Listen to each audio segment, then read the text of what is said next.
Hi everyone, I'm really excited to be here. I will just take some time to do a brief introduction and actually formally read through bios and make sure we've just acknowledged everything, and then we can jump right in. Would love this, because we're such an intimate group, to be a free-flowing discussion. I'll start it off with a couple of questions and then we can open it up. But yeah, I'll take some time to introduce Redeat first. So Redeat Wondemu is currently a scholar in residence at the Hillyer Museum in Washington, D.C. In 2024, she became a Humanities DC Community Culture and Heritage Grant recipient for her photography series, The Games We Played, a photography project depicting games played by people born and still alive living in DC. In 2023, she served as the artist in residence at PhotoWorks and is currently a faculty member there. Redeat's journey began in 2005 in a Georgia Southern University darkroom where she shot film for the first time. After a decade-long hiatus, she re-entered the darkroom where she began to refine her printing skills through internships and residencies. Traveling to her home country of Ethiopia has since allowed her to tell long-form stories of women through her Modern Muse series, using both digital and film techniques. Her photography series have featured in several solo and group exhibitions throughout the DMV, and she's also focused her work broadly on engaging the community, including panel discussions like this one and print workshops. Her work has been featured in the Washington Post, Washington City Paper, and numerous other local and international publications. So give a hand for Redeat, our artist here. And my name is Edom. I'll keep this a bit briefer, but I am a Boston-born, Addis Ababa-based multidisciplinary consultant and artist.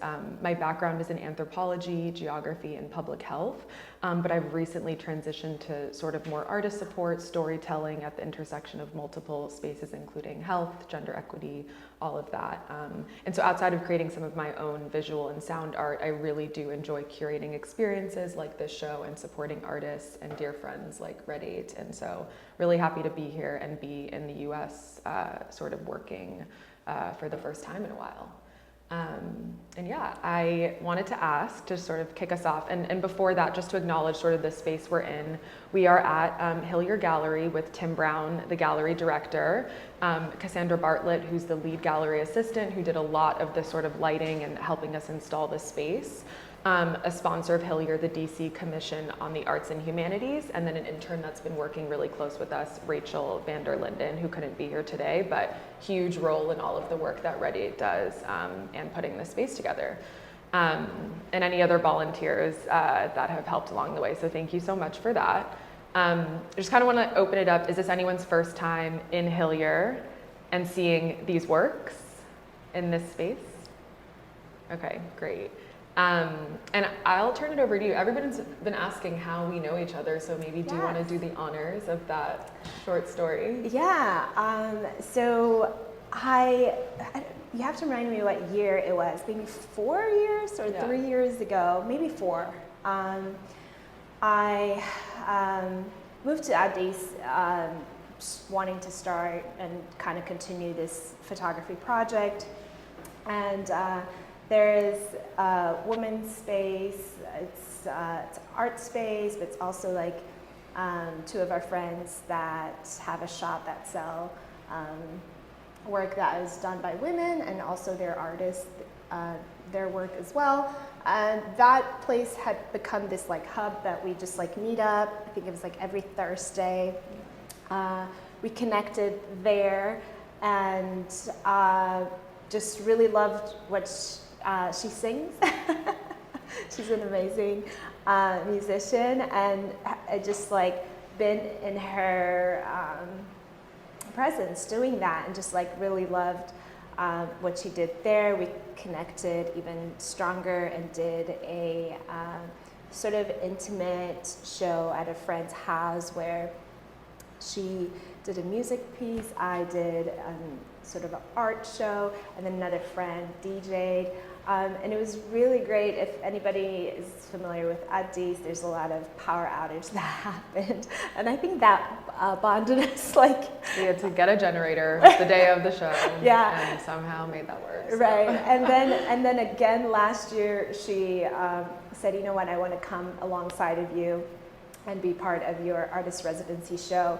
And then somehow the same thing happened. There was a power outage at Glenecco PhotoWorks, and we powered through and also just did that show within like just hours of it, like the park had closed down. So we have this tendency, I guess, now, trauma bonding. Is that This was a much more flawless experience. But yeah. So this time, we've just been very purposefully getting ready for this. And really, I think what I admire about you is that you're just tenacious and you really like to bring this idea into life, right? So it's just been really great. Not only just working with you, but just our friendship just growing and doing amazing work and bringing people together to kind of experience something, something different. Thank you, thank you.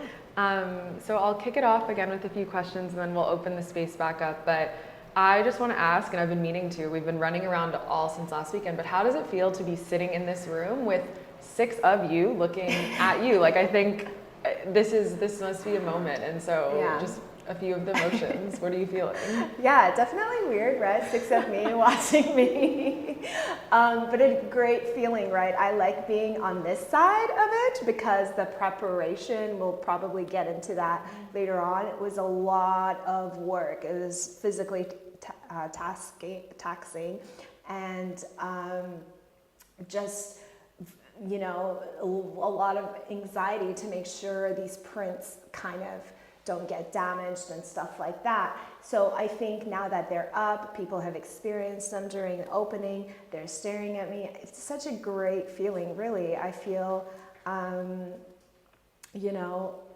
feel like I've sort of like, done the work, the hard work, and now I just get to reap the benefit of just like enjoying, being in the presence of them. So it feels great. Totally. And going to the darkroom last year and seeing just a small sliver of that work, it truly is, it's a feat. And I think at any other activations and online, if you follow, we're starting to document more of this process. But and we definitely will get into it today. Yeah. I wanted to ask if you could just tell us a little more about the name Phoenix series and what actually inspired this specific body of work.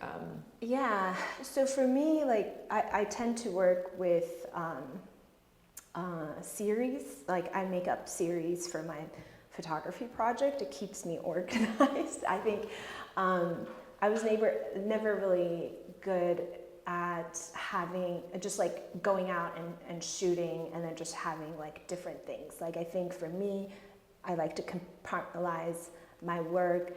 So the idea for this sort of kind of started, and all my photography series, I put a lot of thought process and research to why I'm doing what I'm doing. Like, why do I want to talk about women and call it modern muse? Why do I want to document flowers and call it flower studies? So I thought about, I've never really turned the camera on me before, but I really thought, what is this like symbol that I can use to not only speak about myself, but like have an understanding that people can relate with when they think about the Phoenix and what it goes throughout its lifetime. Yeah.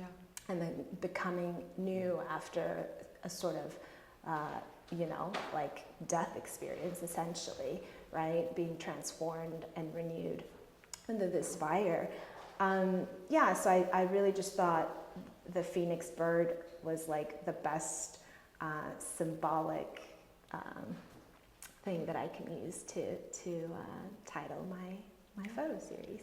And just to add on to that, I was going to say, is there an order in this room that you can walk us through? Like, where is 1, where is 6, and how does that relate to that story? Yeah, I think really the order was not so much. I think for me, the order is in the position of my body. Mm-hmm. There are ones that are sort of start on the floor, on the ground, like the ones in the back corner. And then you sort of see me kind of getting up and really maybe an upright position and more straightforward position that takes place. I'm also just very much interacting with this fabric that's causing a lot of the motion. Yeah, so there's a sense of stillness that's also happening, I think, because I'm shooting with a shutter speed that is causing motion with the fabric, but then my body sometimes is very still. So I don't know, I just kind of, I think I kind of wanted to play with this idea of motion and stillness and feeling grounded, you know, but also turbulent. Yeah. That probably didn't really quite answer. But it is our daily, this is sort experience of our up daily, and down. Yeah. monthly, annually, 5-year, you know. Yeah. Yeah. We're all doing this, Yeah. which I think this really does evoke. I was gonna sort of go to process a little bit, but can you actually tell us what exactly we are looking at? Is this a painting? Is this a photograph? I see edges that are different on each. Like, what, in layman's terms, for someone who may not have, you know, all of the darkroom experience, and then if we do in this room, we'll break it down even further. But yeah. So what you're saying are cyanotype prints. I think most of us are familiar with like sun print. They're called sun prints. Sometimes you just do them with leaves or flowers. And you know, for me, I'm always thinking like, what's the hard, you know, like, how can I make my life difficult? So I was like, I need to go big. I mean, I think I've always been enamored by like large images and paintings, really. So as a lens-based artist, like I thought, so what's the best, you know, I want to use the lens and tell the story, but I also just want to make a print by hand.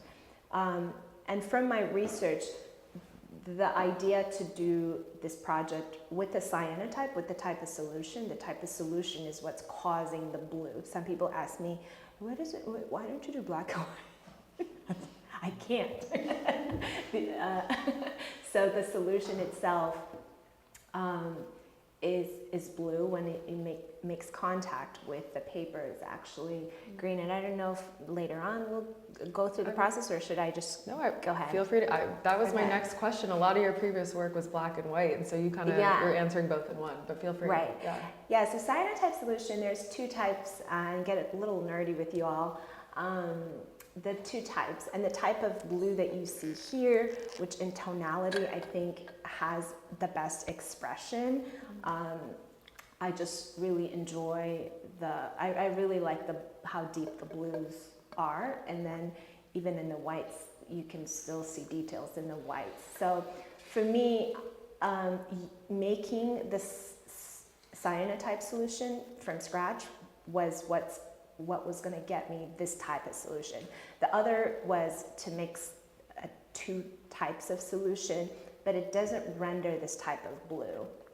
So in my choosing of making this series, I knew it wasn't going to be black and white, but then I had the choice between what type of blue it was going to be. So I preferred this type of blue. The other one, I would say, like, it's sort of lighter.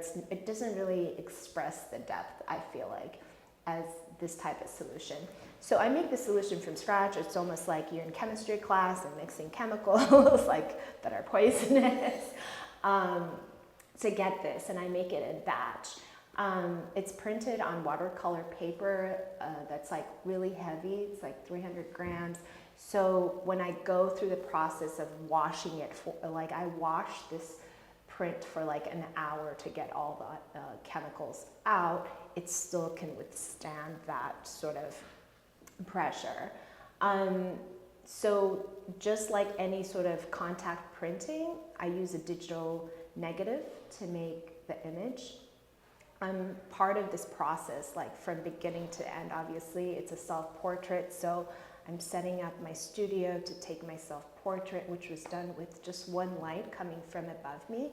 I like this idea that like my photos to look painterly, and to have this like Rembrandt lighting. So I usually just do this one light that comes from above me to kind of simulate a window light. And then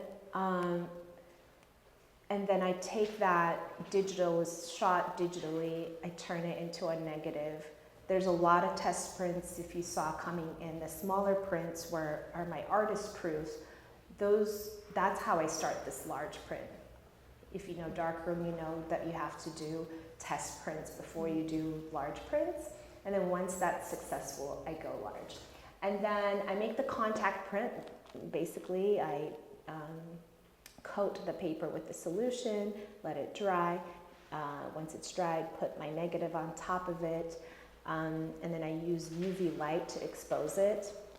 After that, I wash it. A lot of people ask me, what do you wash this print with? Where does it fit?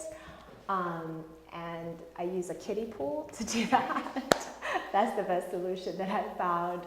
And really, a lot of this was like troubleshooting, because during my residency, no one has gone this large. So I had to learn from people who do my own research to figure out how I could do it.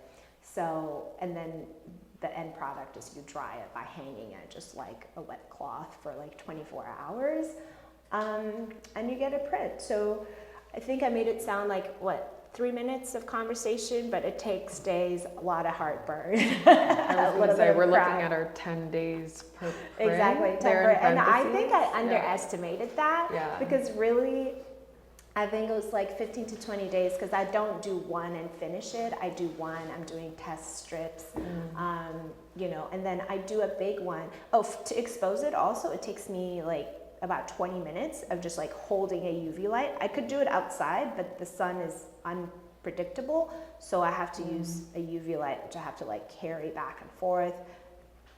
It's really heavy. So, so about like, I would say 15 to 20 days really per print. You know, cross your finger that it's a successful print and you don't mess it up, you know? Truly incredible. And Red will be offering sort of more of that deep dive into her work at PhotoWorks, and we're sort of trying to get people into the darkroom to really understand, because I think it's one thing to hear her say this and one thing to actually go and see it and hold. And we do have a little surprise at the end, so we can showcase one bit of that process. But yeah, I'm still catching up, and I've been with you for how many years? Yeah, definitely. I mean, some of you guys here that are friends know that I shoot film, and I'm like trying to always recruit people into the darkroom. So hit me up for the sign-up sheet. I got you. Before I sort of open it up, I have maybe one or two more questions. A few things popped up.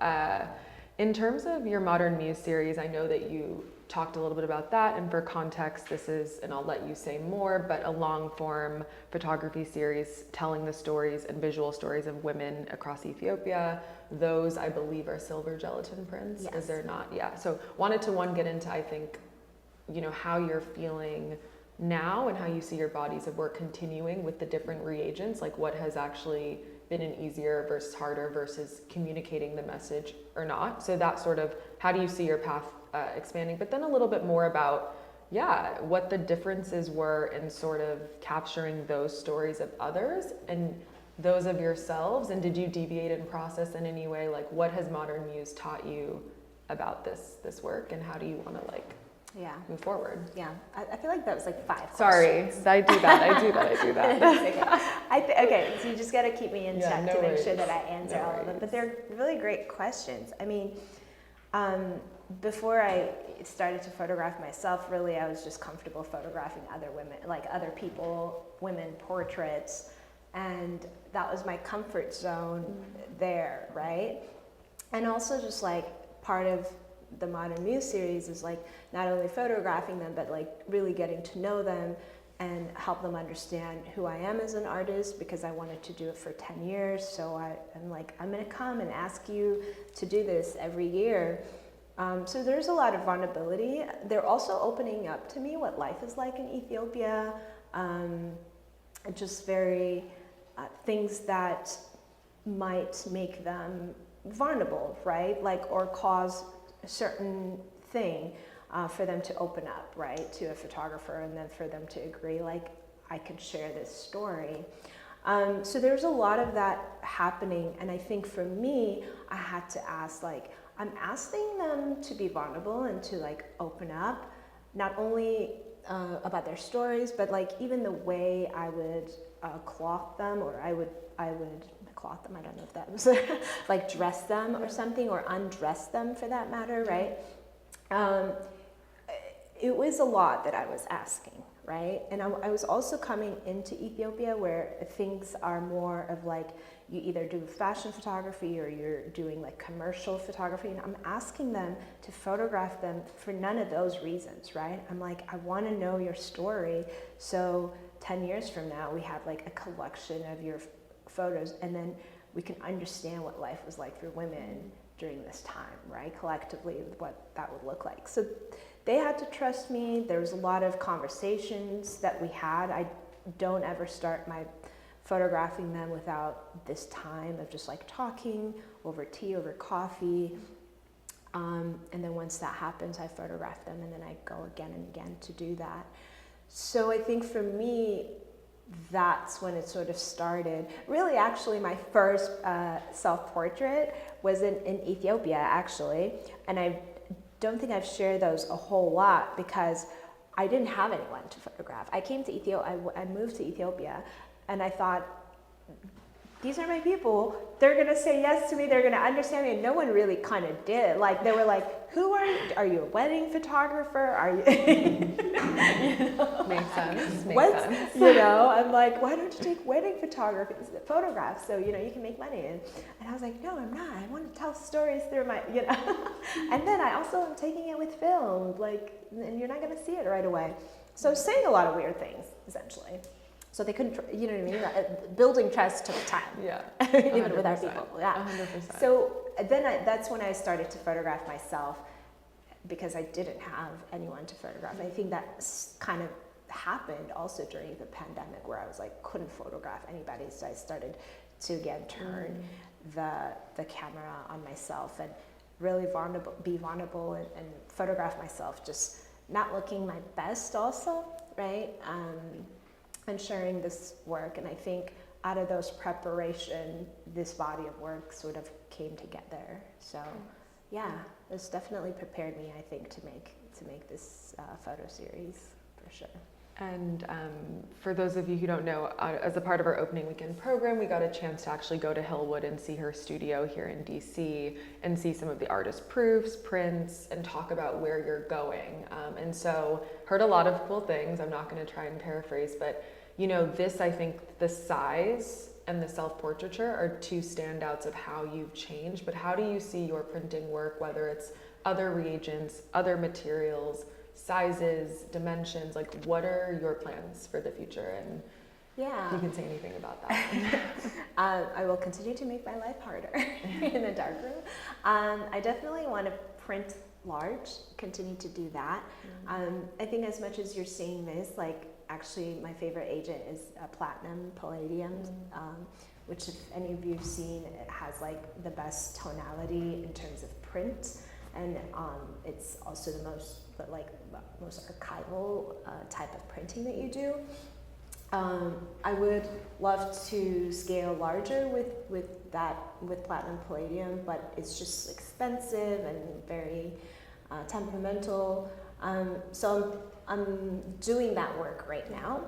I'm also just kind of like making work that are 3D and not 2D in terms of just like photography, but making collages. And I'm always like thinking, how are people going to interact with my work, right? Like, is it going to be you come in a gallery, you just go through the images and then that's it? Or I want them to sort of have like a sculpture look where maybe you go around them and you're able to see from behind and from the front. And yeah, so I'm always thinking like, how can I best tell my story? I think that's why I just love the darkroom, because I think I'll always go to the darkroom to tell my stories. And then also, how can I challenge myself? Just like, you know, doing things that might be different in terms of installation and yeah, awesome. Kind of stuff. Do you want to do the big reveal, or do you want to take some questions? Let's take some questions. questions. Okay, cool. Yeah, I have a we'll do really that. short one at the end, but So would make you all stay here. Yeah. I have annoying process questions as a fellow chemist. Are you like painting the solution on? Is that where those like brushstroke looking things come from? Yeah. So the solution is basically just liquid, right? And I have an assistant that uses like. You want me to tell you detail? This is chemist, right? And we should talk about actually what chemicals I use too. But so I have an assistant that has like two like 20 cc syringes filled with those solution because of how big the paper is, and they would apply the solution on paper for me, and then I have like two large haiku brushes that I'm using to coat the paper. If you get really close, here, there's a good one. There is a marking with a pencil. That's where I mark my digital negative. You'll see on some of them the markings that I have. So I like to have these brush strokes, right? And not have like this, and on this one you can see this solid sort of line. That's where the negative ends, right? So whatever solution has been applied just ends up looking like this dark blue, right? So the brush strokes, so I sort of make these markings right before my negative ends to know where to stop coating. And then you have to hold the UV light, and you just figured out that 20-minute exposure time. Basically, because the UV light just sits, and you're supposed to make about like, you can make a small print that's like maybe 16 by 20, because of the scale, we realized kind of have to pick it up and like move it. So that's uniform. Yeah. So I did a small print that told me, you know, I would do 16 minutes and it would be too light. And then I did like 20 minutes and it would be too dark. And then I was like, okay, this is, I need to do an in-between time that gave me like the perfect sort of blue that I wanted. So everything I do, the test ones are small, you know, and then once it's perfect, like I figured out the timing.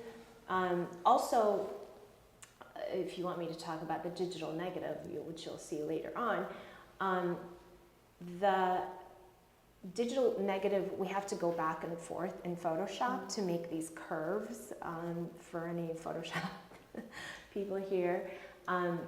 The curve, it means like it's just able to read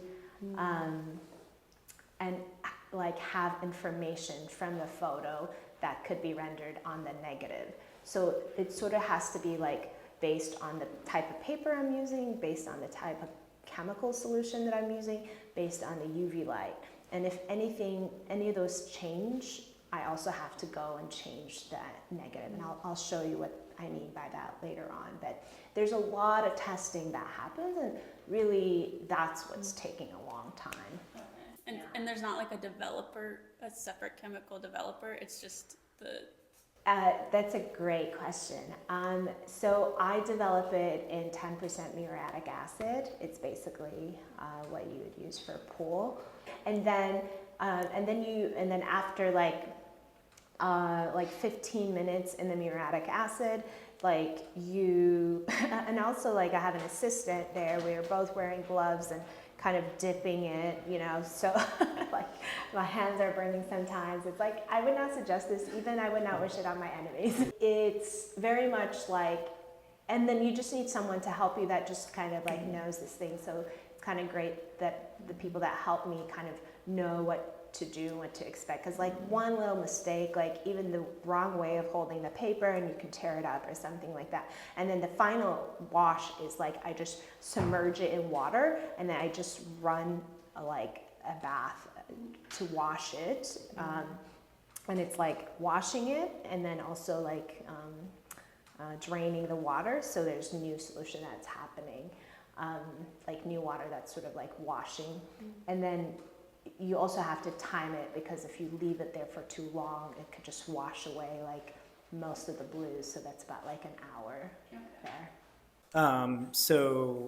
When you were talking about going back to Addis Ababa and starting your portraiture series, it jogged my memory of a conversation that we had before, which is that as Habesha people, so much of our historical art revolves a lot around religion, and whether it's religious effigies or really ornately painted Bibles or Qurans, or and of course religious paintings. And I think one of the things that you said to me verbatim was, I want to know about the weirdo who's doing like weird shit. It's like religious art is cool, but it's just so much a part of our identity, and I think we kind of connected on the desire to kind of break outside of that, right, as a people. So my question is, do you still feel that way about contemporary art? And if you do you feel like you're kind of alone in that space, in the context of our culture? Or are you kind of invigorated by the possibility that you could be trailblazing and inspiring younger artists to break outside of this paradigm that's already been? Yeah, I mean, I think in my practice I have felt lonely, because I think what I do, especially when I moved to Ethiopia, wanting community, wanting people to sort of like come alongside of me, there is a bit of hesitancy, right? Like, what are you doing? What is this? What's the purpose? Whatnot, right? So I think in terms of just like, do I think that I'm doing something different? Yeah, but also I'm also, I think, maybe just trying to tell a story based on my experience. I think for me, I always sort of kind of mentioned that, like, I didn't grow up seeing this, right? And I think the connection that I find even during the opening reception is that, people see this, even women see this and feel like, wow, I just have not seen anything like this to this scale. What is this? Like, is this a painting? Is this a photograph? Or is it just making a connection out of it? So I don't think like I've tried to be less of the commentator, or I'm not trying to do things to get a reaction from people, but I just really enjoy, at the end of the day, making this stuff. And it hasn't been easy, right? Like, I think like, yeah, so I think I'm not like also going for maybe the clout or the success. I think I love the practice. I could spend hours in the dark room and I forget like what time it is, or I haven't eaten. So I think in terms of just like continuing to do this kind of work that pushes me as an artist, I'll do it. But I think I just also just love the practice. I don't know if did that answer the question? I feel like maybe I went. I think so.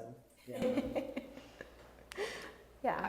Just to quickly add on to that, I was going to ask, have any of the women that you have photographed, like, was their initial reaction sort of what is going on, and have they come around to understanding and coming alongside this journey with you? Like, do you get texts now of being like, when are you coming back? I'm ready for our next session. Or is it still this like resistance to the vulnerability, visibility, and like just something that they've never really done before?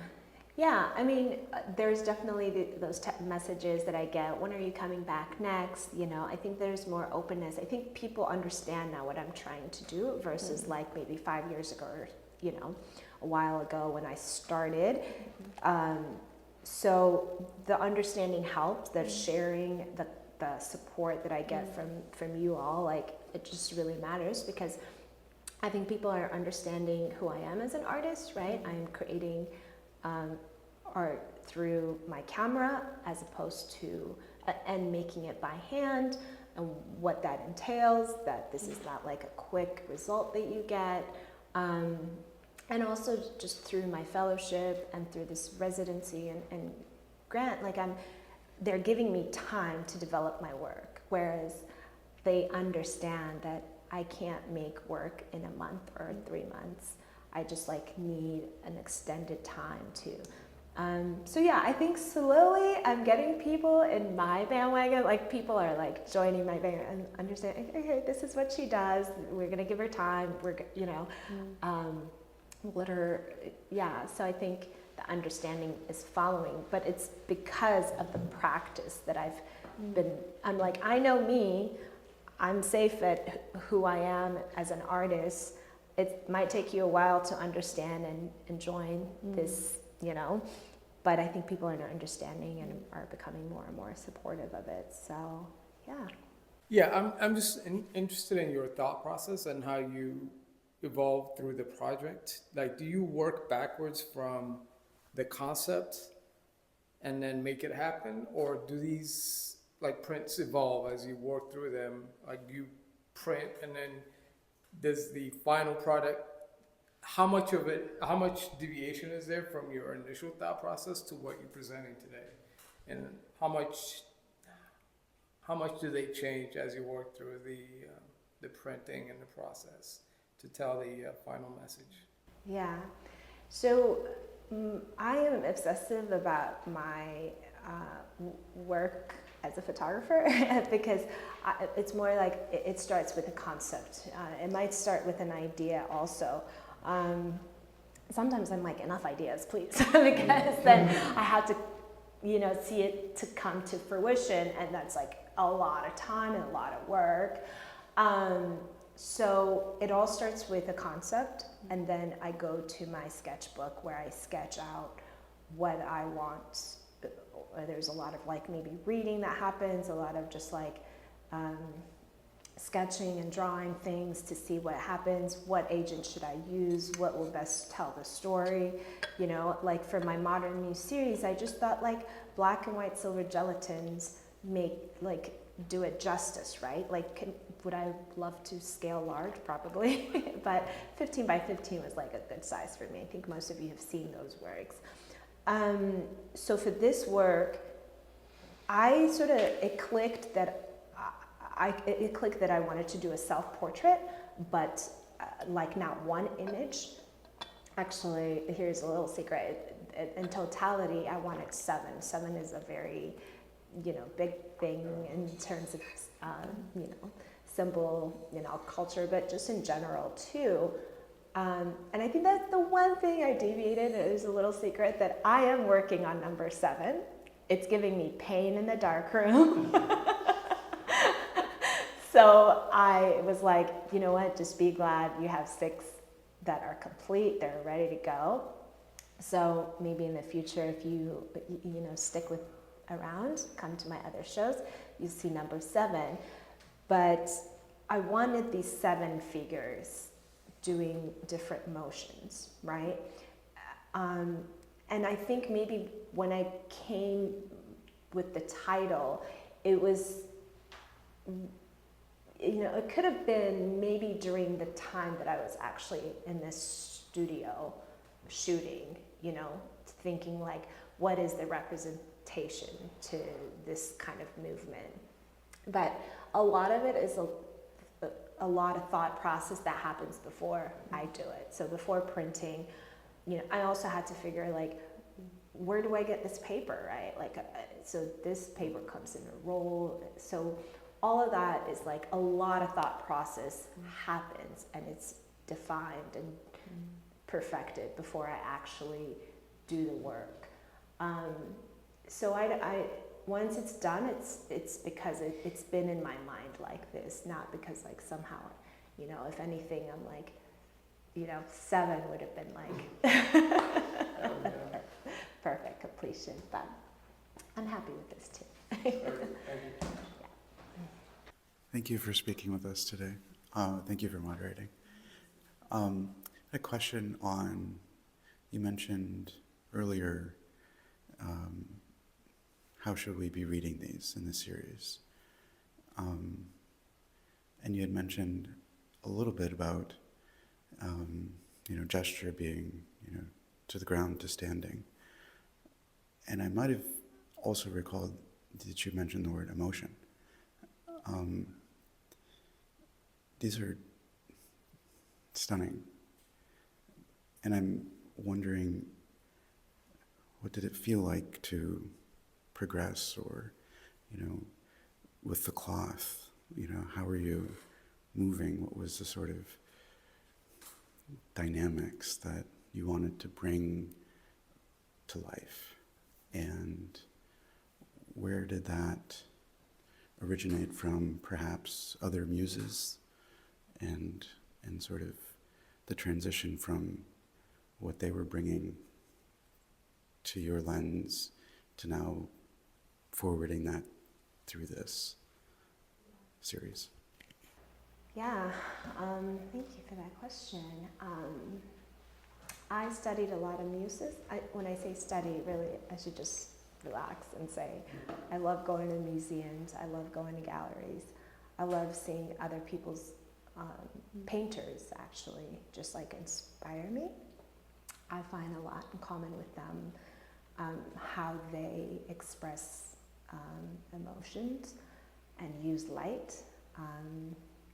I think I've always said, if I practice, I paint now, but I keep it to myself, and maybe I paint, make my coatings, but I wish I could have been a painter, because I think I would have loved to express this with paintbrush and paint. But a lot of what you see here is me.